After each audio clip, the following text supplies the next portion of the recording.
Magandang gabi mga kababayan sa ating localized weather update. Nakakaranas ng thunderstorm ang Argao at Dipolo sa Zamboanga del Sur, pati maging ang Loreto, Santa Josefa at Santa Isabel sa may Agusan del Sur. Ayon sa thunderstorm advisory, maaari itong magtagal sa loob ng 1 hanggang 2 oras.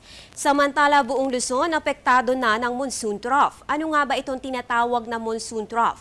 Ayon sa Pag-asa, bagamat iba sa Intertropical Convergence Zone, ito ay bahagi ng ITCC. Ito ang pagsasalubong na northeast at southwest winds na nagdudulot ng maulap na panahon at mga pag-ulan. At dahil nga dyan, asahan ng light to moderate rains at thunderstorms dito sa Luzon at Visayas. Habang dito sa Mindanao, asahan ang pulupulong pag-ulan o thunderstorms sa hapon o gabi. Ayon sa Pag-asa, wala namang anumang sama ng panahon na nagbabanta sa ating area of responsibility ngayong Martes.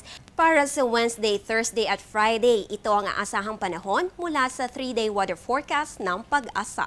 Simulan natin sa Baguio City. Magiging maulap ang panahon kaya tsak na may mga pag-ulang mararanasan bukas. Asahan naman ang isolated thunderstorms sa Thursday at sa Friday. Dito sa Metro Manila, magdala ng payong lalong-lalo na ang ating mga commuters pagkat magkakaroon pa rin ng mga pag-ulan bukas. May konting improvement naman pagsapit ng Huwebes at ng Biyernes. Sa Metro Cebu, tsak na uulanin na naman tayo dyan bukas habang isolated thunderstorms naman ang mararanasan by Thursday and Friday. Sa Metro Davao, asahan ng partly cloudy to cloudy skies with isolated rain showers or thunderstorms sa susunod na 3 araw. As ganito rin po ang aasahang panahon sa may Zamboanga City. Magdala pa rin ang payong sa susunod na 3 araw just in case na umulan.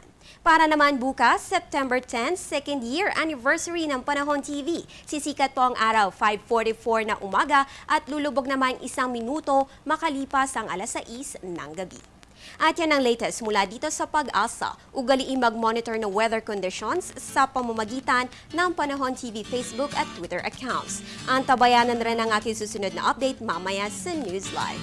Ang update na ito ay hatid sa inyo ng Panahon TV, kung saan walang pinipiling panahon ang pagbibigay impormasyon. Ako po ang inyong weather girl April Enerio. Magandang gabi.